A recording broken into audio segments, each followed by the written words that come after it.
nikmat yang mengalir 24 jam, zahir dan batin. Taat kita diberikan nikmat, maksiat kita tetap diberikan nikmat.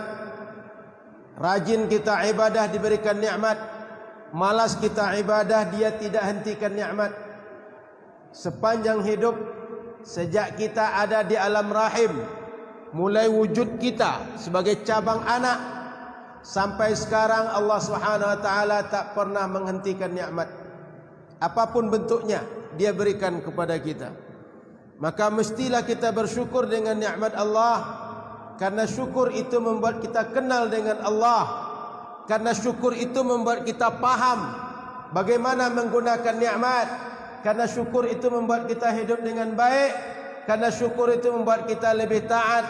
Karena syukur itu membuat kita ditambahkan nikmat-nikmat oleh Allah Subhanahu wa taala. Dan perlu kita sadari, kalau kita bersyukur, Allah tidak beruntung. Kalau kita kufur, Allah tak merugi. Sebab ada tidak ada kita, dia Rabb, dia Tuhan. Ada tidak ada kita, dia maha kaya, dia maha agung, dia maha kuasa, dia maha segala-galanya. Jadi tak ada pun kita, tak seorang pun solat, tak seorang pun puasa, dia tetap Rabb yang hebatnya tak pernah sama hebat makhluk dengannya. Jadi Bapak Ibu perlu disadari, Allah tak pernah butuh dengan syukur kita, dan tak pernah tambah hebat, tambah apapun dengan syukur kita. Kitalah yang butuh kepada syukur. Semoga kita semua termasuk di antara hamba-hamba yang bersyukur. Karena kata Allah, wa qalilum min ibadiyasy syakur. Sedikit di antara hamba yang mampu bersyukur terhadap nikmat-nikmat Allah. Salawat teriring salam kepada Rasulullah sallallahu alaihi wasallam. Semoga di akhirat nanti kita semua termasuk di antara umat, di antara orang yang berjumpa, bahkan berkumpul bersama zumratul anbiya wal mursalin, rombongannya Nabi Muhammad, bersama orang-orang an'amallahu alaihim, orang-orang yang Allah berikan nikmat. Mereka termasuk golongan para nabi, orang-orang siddiqin, syuhada, orang-orang saleh, orang-orang yang satu saf dengan orang-orang terbaik. Amin ya rabbal alamin. Bapak Ibu yang dimuliakan Allah Subhanahu wa taala, kita sudah masuk bulan Rabiul Awal. Betul? Sudah masuk belum? Macam ragu saya tengok. Hafal kita dengan bulan Hijriah? Bapak Ibu hafal dengan bulan Hijriah? Sebelum saya masuk Rabiul Awal, saya ingin ingatkan, hafal bulan Hijriah itu penting untuk agama kita. Karena ibadah kita banyak yang terkait dengan waktu. Contoh, zakat. Kapan kita berzakat? Zakat fitrah kapan? Mesti di bulan Syawal. Tidak bisa orang zakat fitrah, Ustaz saya lagi banyak uang, zakat sekarang. Bisa? Saya zakat fitrah, saya antarkan 1 goni sekarang, boleh? Tidak disebut zakat, sedekah. Zakat kita terikat dengan waktu. Zakat fitrah mesti orang yang mendapati Ramadan dan mendapati sebagian Syawal. Zakat mal ada syarat. Apa syaratnya? Ada haul. Haul itu artinya kepemilikan harta yang sampai nisab sudah 1 tahun di tangan kita. Kalau tahun ini 1 Syawal, dihitung sampai 1 Syawal akan datang 1 tahun lamanya, baru keluar zakat 2,5%. Hitungannya Hijriah, bukan Masehi. Maka orang kalau benar bayar zakat sesuai ketentuan syariat, mereka mesti tahu bulan-bulan Hijriah. Kita enggak tahu kapan bulan Maret, kecuali kapan Februari, kapan Januari. Betul? Maka kalau kita ingin benar sesuai dengan waktu yang ditentukan syariat bayar zakat, mestilah kita hafal ada bulan Muharram, ada bulan Safar, Rabiul Awal, Rabiul Akhir, Jumadal Ula, Jumadal Thaniyah, dan seterusnya sampai habis bulan Zulqa'dah. Karena kalau tak hafal kita tak tahu kapan kita akan berzakat dengan benar. Yang kedua, puasa sebulan penuh, bulan apa? Ramadan. Kita tak tahu Ramadan kecuali tahu Sya'ban, tahu bulan Rajab dan bulan-bulan sebelumnya. Terkait ibadah haji, boleh tidak berangkat sekarang? Ustaz, biar tak ramai. So kalau ramai kan bisa diinjak orang kan. Orang Indonesia ini kecil-kecil. Sehingga kalau kita tawaf, kalau kita melontar jumrah, kita sepi, enggak diinjak orang. Dulu kan banyak kejadian, sampai banyak meninggal orang kita. Boleh berangkat sekarang? Al-Quran menentukan al-hajju ashhurum ma'lumah. Dibatasi oleh syariat. Orang kalau berangkat bulan Syawal, berangkat bulan Zulqa'dah, berangkat bulan Zulhijjah, baru dihitung mereka melaksanakan ihramnya untuk haji. Di luar itu dianggap sebagai umrah saja. Maka ini sudah 3 nih rukun Islam nih. Haji, puasa, zakat. Tidak bisa kita laksanakan 3 ini kecuali tahu waktu. Dan banyak sekali dalam syariat kita ibadah-ibadah dia terkait dengan waktu. Maka setiap muslim, anak-anak kita, tolong kita ajarkan, hafalkan. Kapan perlu di rumah kita ada kalender hijriah, sehingga kita tahu kapan 1 Syawal.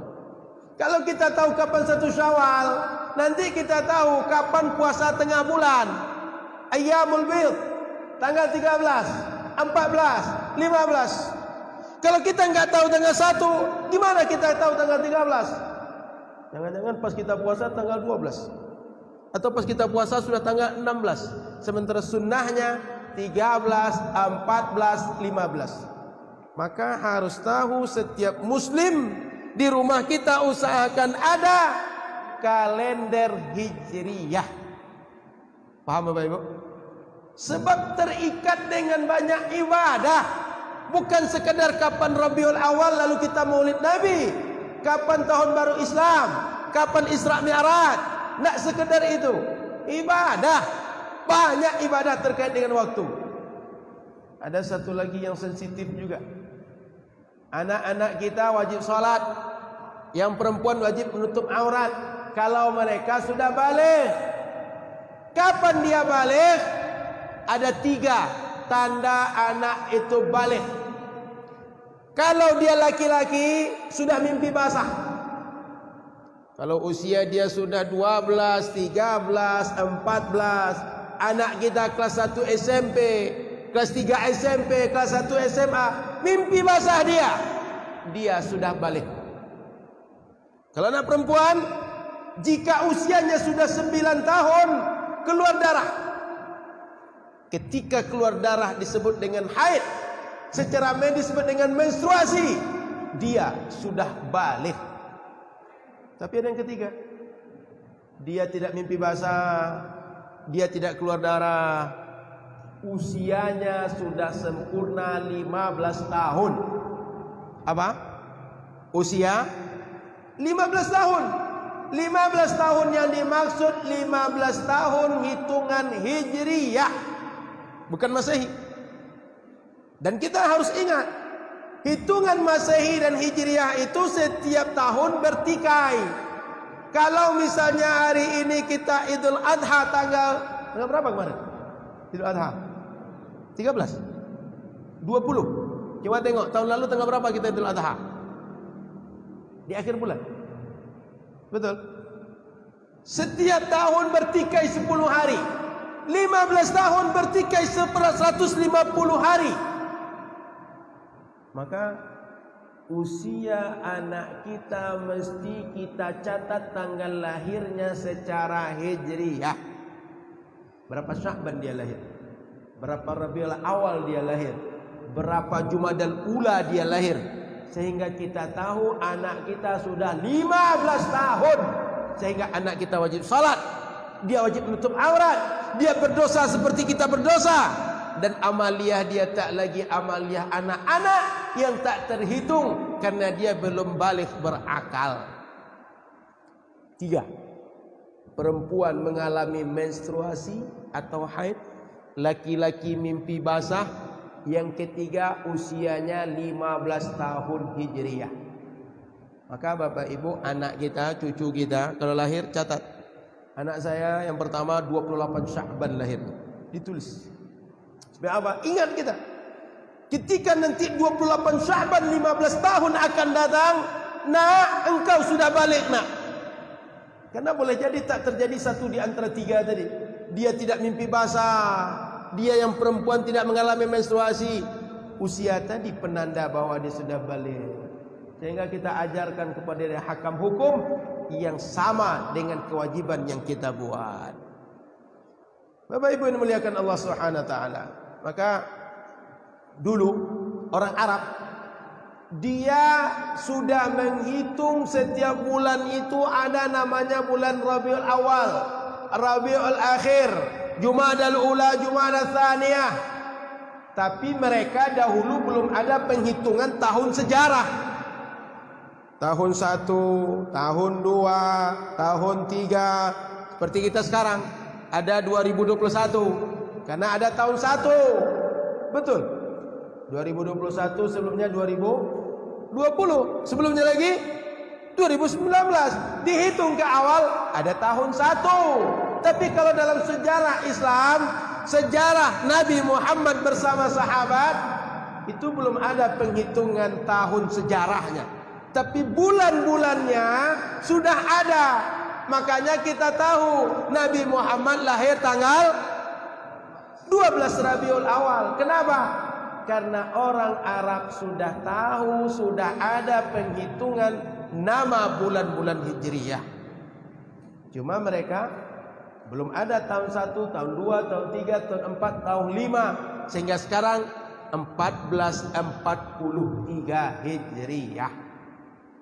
Itu setelah masa Sayyidina Umar baru muncul ide, sehingga ada tahun sejarah 1443 Hijriyah sekarang. Bapak Ibu yang dimuliakan Allah Subhanahu wa taala, para tokoh masyarakat muliakan Allah Subhanahu wa taala, alhamdulillah kita sudah berada di bulan Rabiul Awal. Maka yang pertama pesan saya, kalau di rumah kita tak ada buku sirah Nabi, buku tentang Nabi Muhammad, aspek apa saja, boleh jadi mengkaji tentang kehidupan beliau, boleh jadi mengkaji mukjizat beliau, boleh jadi mengkaji tentang sejarah perjalanan beliau, aspek apa saja. Kalau belum ada di rumah kita, ajak anak kita pergi ke toko buku, cari satu buku yang bisa kita bacakan atau anak kita baca, sehingga dia kenal dengan nabinya. Ketika dia kenal dengan nabinya, dia akan cinta dengan nabinya.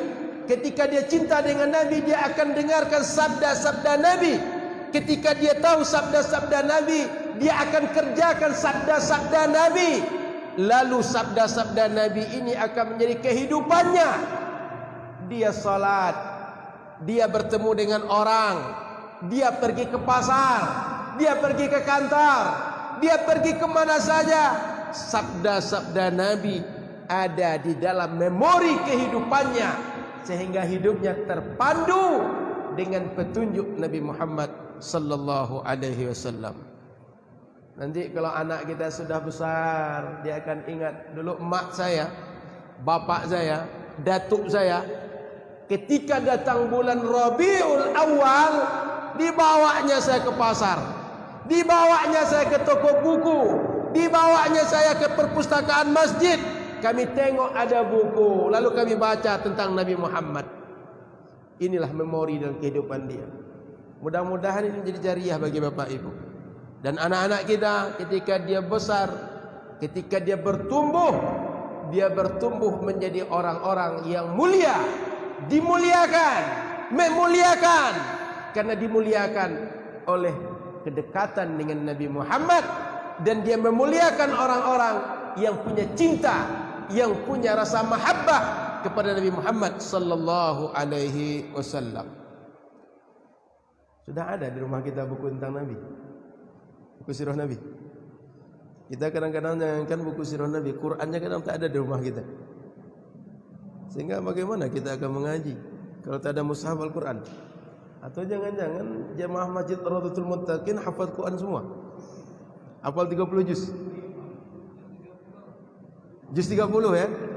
Itu pun terbalik-balik. Qul ya ayyuhal kafirun. Dah 5 menit ulang-ulang terus. Tak tahu mana yang akan lanjutnya lagi. Bapak Ibu muliakan Allah Subhanahu wa taala, bulan Rabiul Awal sudah datang. Kita tumbuhkan rasa cinta kepada anak kita. Sehingga setiap tahun kalau orang menyebut ada maulid, orang menyebut ada peringatan maulid atau ada kajian maulid dan segala macam, terserah apa istilah. Tapi yang perlu kita ingatkan bahwa anak kita dia punya ikutan. Kita punya ikutan. Ikutan itu sama dengan ikutan anak kita. Dialah Nabi Muhammad sallallahu alaihi wasallam yang diutus oleh Allah karena kecintaan kepada kita. Bapak Ibu dimuliakan Allah Subhanahu wa taala, kita ketika lahir ke dunia ini, wallazi akhrajakum min butuni ummahatikum la ta'lamuna syai'a. Saat kita lahir, begitu kita menangis, lahir dari rahim orang tua. Ada yang tahu jalan ke Sidorejo? Paham dia jalan ke Ramayana? Ada yang tahu? Begitu lahir, atau tahu dia bahwa ada jalan tol menuju Pekanbaru, tol Permai, langsung dia berjalan ke situ? Ada yang tahu begitu? Tak satu pun kita ketika lahir tahu apapun. Tak satu pun kita ketika lahir membawa apapun. Tidak ada yang bawa baju. Ada yang lahir bawa baju? Kita mana tahu di RSUD Dumai ada orang lahir bawa baju gamis langsung dia. Gamisnya merek Haramain pula, atau gamisnya merek dari Saudi pula langsung. Sepanjang dunia terkembang, tak ada orang ketika lahir membawa benda apapun. Tak ada dia membawa ilmu, tak ada dia membawa kekayaan selama ini dia punya di dunia ini. Allah sayang dengan kita, supaya hidup di dunia ini kita tak menjadi orang bingung, tak jelas kemana arah. Diutus Nabi Muhammad. Lalu ketika diutus dikasih tahu jalan. Ini yang mesti kalian buat, ini yang mesti kalian ikut, ini yang mesti kalian kerjakan. Bila kalian kerjakan ini, Allah cinta kalian. Bila kalian kerjakan ini, Allah rahmati kalian. Bila kalian kerjakan ini, kalian akan tenang. Bila kalian kerjakan ini, kalian akan hidup lurus. Bila kalian kerjakan ini, kalian selamat di akhirat nanti. Dia beritahu kepada kita, hidup di dunia tak akan selamanya. Ada ujung. Setelah ujung itu ada kehidupan yang baru. Nanti kehidupan yang baru akan dipertanggungjawabkan kehidupan yang pertama yang pernah kita lalui. Cintanya kepada kita dijelaskan dengan detail kehidupan ini, berpandukan kepada wahyu Allah Subhanahu wa taala. Maka Al-Quran tak tanggung-tanggung memuji beliau, wa ma arsalnaka illa rahmatan lil alamin. Wa innaka la'ala khuluqin 'azim. Muhammad, engkau rahmat bagi sekalian alam. Muhammad, akhlak engkau akhlak terbaik. Tak ada orang yang lebih hebat akhlaknya daripada Nabi Muhammad sallallahu alaihi wasallam. Sejak Nabi Adam sampai akhir zaman nanti, tak akan ada orang yang punya akhlak terbaik melebihi akhlak Nabi Muhammad. Sehingga dulu Abu Sufyan sebelum masuk Islam, ma ra'aitu ahadan yuhibbu ahada ka hubbi ashabi Muhammadin Muhammada. Aku tak pernah tengok ada seseorang suka, cinta, sayang kepada orang lain seperti sahabat-sahabat Muhammad mencintai Muhammad sallallahu alaihi wasallam. Itu non muslim. Pernyataan itu dia belum masuk Islam. Tapi umat Nabi Muhammad banyak yang tak kenal dengan nabinya. Makanya tadi saya tanya, sudah ada buku sirah di rumah kita? Ini perlu menjadi pertanyaan kita. Kalau anak-anak kita mungkin bisa dibelikan buku-buku yang model baru. Ada yang dibuat dengan bergambar, sehingga dia ketika tengok gambar Nabi Muhammad, itu sahabat Nabi Muhammad, itu sejarah hidup Nabi Muhammad, lekat dengan memori dia. Karena hari ini banyak sekali buku-buku yang diterbitkan dengan sesuai perkembangan model kesukaan anak-anak. Kalau kita tengok di buku-buku di perpustakaan, ada lagi buku yang ditulis oleh orang dia bukan Muslim juga. 100 orang paling berpengaruh dalam sejarah dunia. Michael Hayhart, orang yang pertama, ranking 1 dari 100, Nabi Muhammad sallallahu alaihi wasallam. Coba bayangkan, siapapun yang menulis, siapapun yang mengkaji tentang Nabi Muhammad tiada duanya, tiada bandingnya. Mestinya umat Nabi Muhammad lebih kenal dengan nabinya dibanding orang lain, karena umat ini sangat dicintainya. Dan di akhirat nanti, saat semua orang ketakutan, saat semua orang butuh syafaat, mengadu kepada Nabi Muhammad, dan umat ini yang paling pertama mendapat syafaat. Kapan lagi kita mengenal Nabi kita? Kapan lagi kita mengkaji Nabi kita? Kalau tak bulan Rabiul Awal, apalagi kalau setiap hari. Rabiul Awal ni untuk pemancing aja, untuk pemanas saja. Kalau bisa setiap hari kita kaji Nabi kita, sehingga sahabat-sahabat kita ada setiap hari bacakan hadis Nabi. Apakah kitabnya Fadailul A'mal atau kitab Al-Muntakhab, banyak kitab dibacakan. Atau baca Sahih Bukhari, atau baca kitab-kitab yang lain, mengenalkan kepada Nabi Muhammad sallallahu alaihi wasallam. Karena tak mungkin kita ikut Nabi Muhammad kalau kita tak kenal dengan Nabi Muhammad. Tak mungkin kita percaya dengan sabda Nabi Muhammad kalau kita tak ada mahabbah kepadanya. Dan tak mungkin ada mahabbah, tak mungkin ada rasa cinta kalau kita tak tahu Nabi Muhammad sallallahu alaihi wasallam.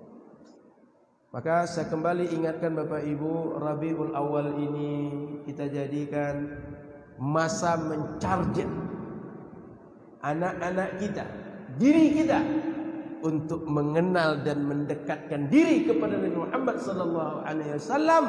Mudah-mudahan kita layak bersamanya di akhirat nanti. Amin. Mau bersama Nabi Muhammad di akhirat? Tak tahu. Jangan-jangan kita suka pula dengan yang lain bersama di akhirat nanti. Mau dengan Abu Lahab atau Nabi Muhammad? Kan mana tahu kan? Sebab di akhirat banyak pilihan. Dunia aja banyak pilihan. Tinggal kita pilih apa yang mau kita pilih. Maka pilihlah bersama Nabi Muhammad sallallahu alaihi wasallam. Malam ini saya akan bacakan satu aspek tentang kelebihan Nabi Muhammad yang ini perlu bagi para orang tua, para guru kenal dengan hal ini. Sahabat Muaz bin Jabal, waktu itu beliau bersama Rasulullah sallallahu alaihi wasallam. Diceritakan oleh sahabat Anas bin Malik radhiyallahu taala anhu, anna Nabiy sallallahu alaihi wasallam qala wa Muaz ibn Jabal wa radifuhu ala ar-rahl qala ya Muaz qala labbaika Rasulullah wa sa'daik. قال يا معاذ قال لبيك رسول الله وسعديك قال يا معاذ قال لبيك رسول الله وسعديك. Muaz, iya wahai Rasul. Muaz, iya Rasul. Muaz, iya Rasul. 3 kali dipanggil Rasul. Biasanya kalau dipanggil berulang, ditegur berulang, ini menunjukkan yang akan disampaikan itu penting, sehingga dipersiapkan dulu. Nah, dengarkan nih. Kira-kira begitu. Rasul akan menyampaikan sesuatu yang penting. Maka 3 kali ditegur Muaz. 3 kali. Lalu mulai Rasul bercakap. Apa kata Rasul? Ma min abdin yashhadu an la ilaha illallah. Tidak ada seorang hamba, seorang ciptaan Allah bernama Bani Adam, manusia, orang, dia bersyahadat asyhadu an la ilaha illallah wa anna Muhammadan abduhu wa rasuluh, dan Muhammad utusan Allah, sidqan min qalbihi, betul-betul berasal dari hatinya, illa harramahullahu 'alan nar, kecuali dia di akhirat tak akan masuk api neraka. Maknanya pesan Rasul ini, kalau ada orang bersyahadat, betul-betul syahadat dari hati, sudah cukup memasukkan dia ke surga nanti. Maka dalam hadis Nabi kita pernah dengar, man qala la ilaha illallah dakhala al-jannah. Siapa saja orang yang mengucapkan la ilaha illallah, dia pasti masuk surga. Di hadis yang lain kata Nabi, man kana akhir kalamihi la ilaha illallah dakhala al-jannah. Siapa saja orang yang ketika terakhir diucap di dunia, terakhir keluar dari lisannya, dari keyakinannya, la ilaha illallah, dia akan masuk surga. 3. Redaksi beda, maksudnya sama. Maka heran kalau ada orang hari ini mengatakan kalau kita tahlilan, tahu tahlilan? Apa yang kita baca tahlilan itu? Ya kan? La ilaha illallah, la ilaha illallah. Gara-gara tahlilan kita melakukan bid'ah. Gara-gara tahlilan kita masuk neraka. Masuk akal. 3 kali Nabi katakan. Lebih dari ini. Ini 3 yang saya sampaikan. Kata Nabi, kalau ada orang baca la ilaha illallah, dia masuk surga. Tapi anak orang gara-gara baca la ilaha illallah dituduh masuk neraka. Bapak Ibu percaya Nabi itu percaya orang itu? Saya tanya, percaya Nabi itu percaya orang itu? Berarti orang ini beda mazhab ini. Kita ikut Nabi, jangan ikut orang itu. Sebab Nabi menjamin kalau orang baca la ilaha illallah masuk surga. Ini masuk neraka kata dia. Jangan-jangan Nabi beda dengan kita. Jangan-jangan kita sabilullah, dia sabilus syaitan. Kita ikut Nabi Muhammad, dia ikut syaitan. Maka Bapak Ibu memuliakan Allah Subhanahu wa taala, tidak ada orang kata Nabi kalau dia bersyahadat, baca asyhadu an la ilaha illallah, baca asyhadu anna Muhammad Rasulullah, betul-betul dari hatinya, kecuali dia masuk surga. Tak akan masuk neraka nanti. Yang menyampaikan Nabi Muhammad sallallahu alaihi wasallam. Lalu qal ya Rasulullah afala ukhbiru bihin nas. Rasul, boleh nak saya kasih tahu ini pada orang lain? Fa yastabshiru, sehingga mereka gembira, mereka senang, mereka amalkan. Lalu mereka nanti masuk surga sama-sama. Saya pun mudah-mudahan masuk surga bersama mereka. Qal la, kata Rasul jangan. Muaz, jangan kasih tahu mereka. Kenapa? Rasul sampaikan alasannya. Kata Rasul, kalau nanti mereka dikasih tahu, mereka ucap la ilaha illallah, mereka syahadat, sudah itu mereka tak solat lagi, sudah itu mereka tak zakat lagi, sudah itu mereka tak jihad lagi, sudah itu mereka tak melakukan muamalah yang benar lagi, sudah itu mereka tak melakukan adab-adab Islami yang benar lagi. Kenapa? Karena la ilaha illallah sudah memasukkan mereka ke dalam surga, sudah menjauhkan mereka dari neraka. Maka Rasul sallallahu alaihi wasallam menyampaikan kepada Muaz, idzan yattakilu, kalau nanti kasih tahu ini Muaz, khawatir orang yang lemah iman, khawatir orang yang belum paham dengan baik, khawatir mereka yang belum sekuat engkau imannya Muaz, dia bersandar dengan amalan ini dan dia tak beramal dengan amal yang lain. Ada alasan. Muaz dikasih tahu, yang lain tidak. Jadi Rasul ngajar itu begitu, Pak. Ada yang dikasih tahu, ada yang tak dikasih tahu. Ada majlis umum, ada majlis khusus. Maka kalau Bapak Ibu tengok orang-orang tua kita dulu, ada ilmu yang dikasih, ada yang tidak. Ada orang dipilih-pilihnya. Betul? Tengok guru-guru silik itu kan, pandeka-pandeka itu kan. Kan ada jurus-jurus, ada ilmu-ilmu yang dikasih kepada semua murid, ada yang tidak kan? Sebab mereka paham. Ini anak kalau dikasih ilmu semua, dia bisa jadi orang angkuh, dia bisa jadi orang sombong, bahkan dia bisa jadi murtad gara-gara ini. Ini anak kalau kita kasih ilmu yang itu, dia jangan-jangan semua orang dia anggap di bawah dia aja yang hebat. Maka Nabi paham, Muaz, ini jangan kasih tahu semua. Tapi kepada Muaz dikasih tahu. Berarti hadis ini ada orang dikasih tahu, ada yang tidak. Begitu juga ketika kita mengajar, tak semua ilmu yang kita buka, dan tidak semua yang patut kita tahu. Ada level-levelnya. Makanya Bapak Ibu, belajar jangan baca buku sendiri.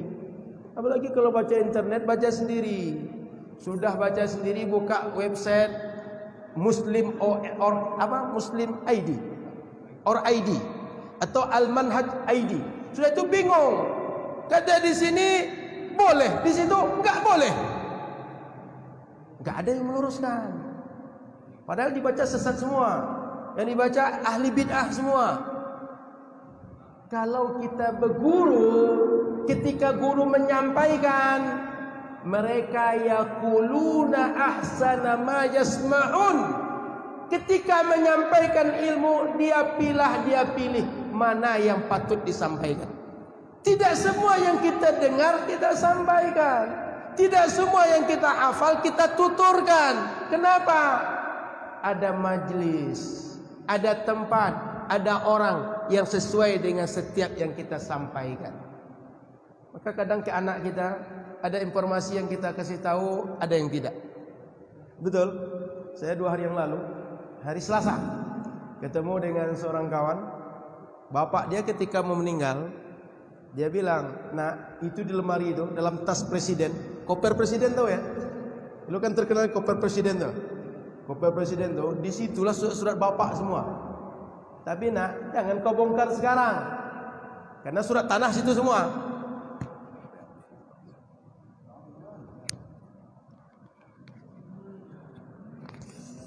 Iklan. Ini iklan kalau tak terpenuhi, acara tak lanjut lagi.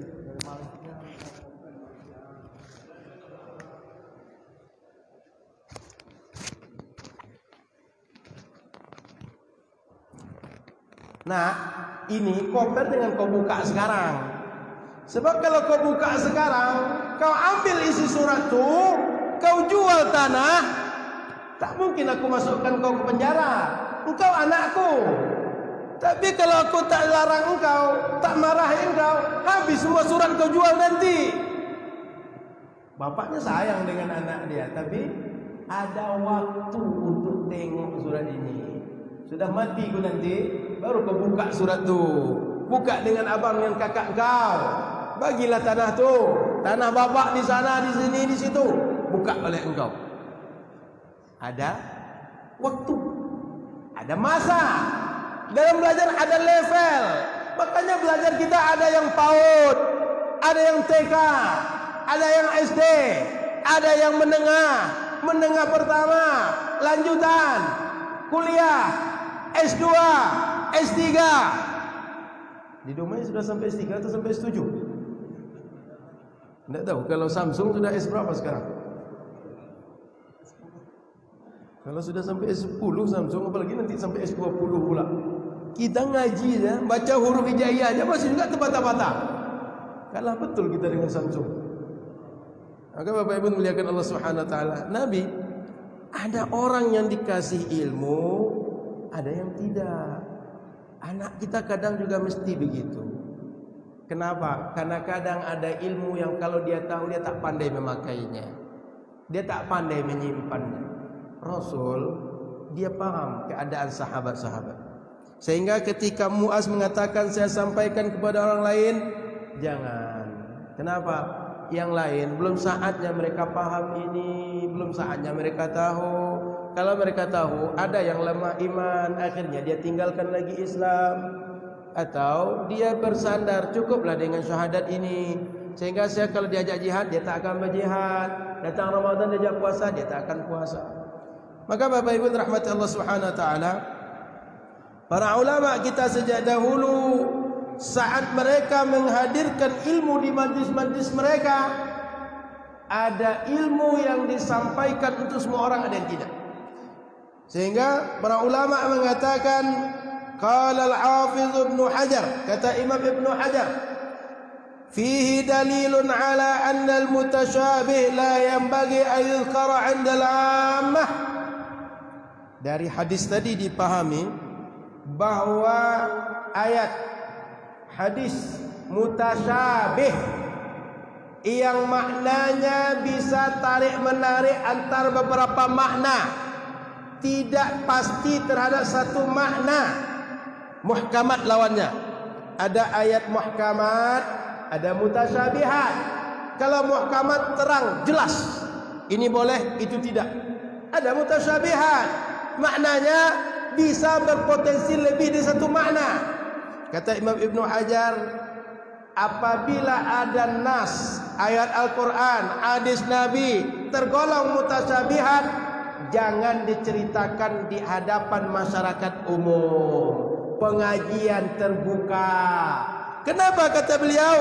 Wa mithlu qaul Ibnu Mas'ud radhiyallahu taala anhu, ma anta bi muhadditsin qauman haditsan la tablughuhu uquluhum illa kana li ba'dihim fitnah.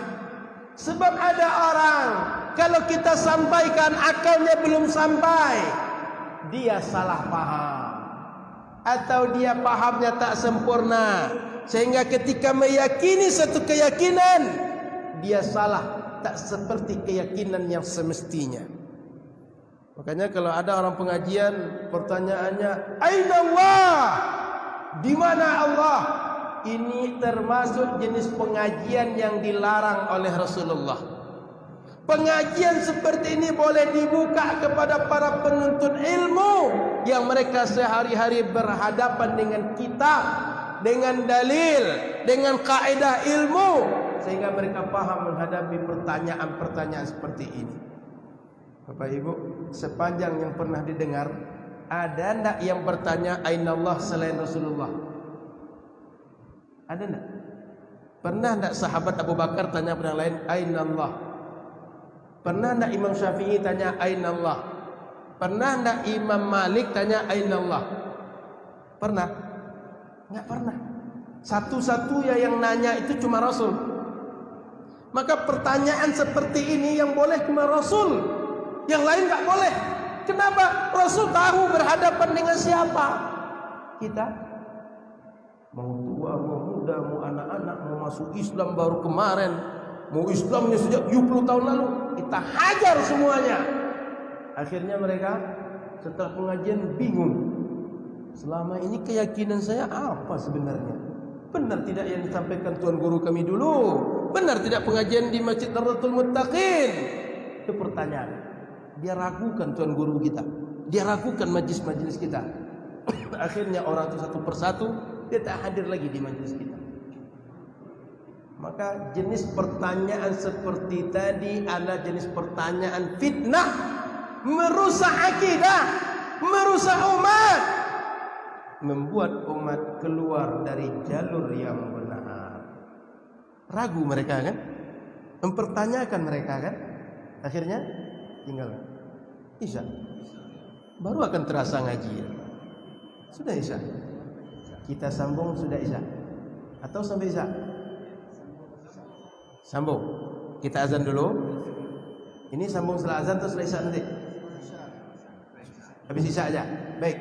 Kita potong pertanyaan aina Allah itu pertanyaan sesat, fitnah dan menyebabkan salah, rusak akidah. Mohon maaf, terima kasih. Setelah Isya kita lanjutkan. Subhanakallahumma bihamdika asyhadu an la ilaha illa anta astaghfiruka wa atubu ilaika. Assalamualaikum warahmatullahi wabarakatuh.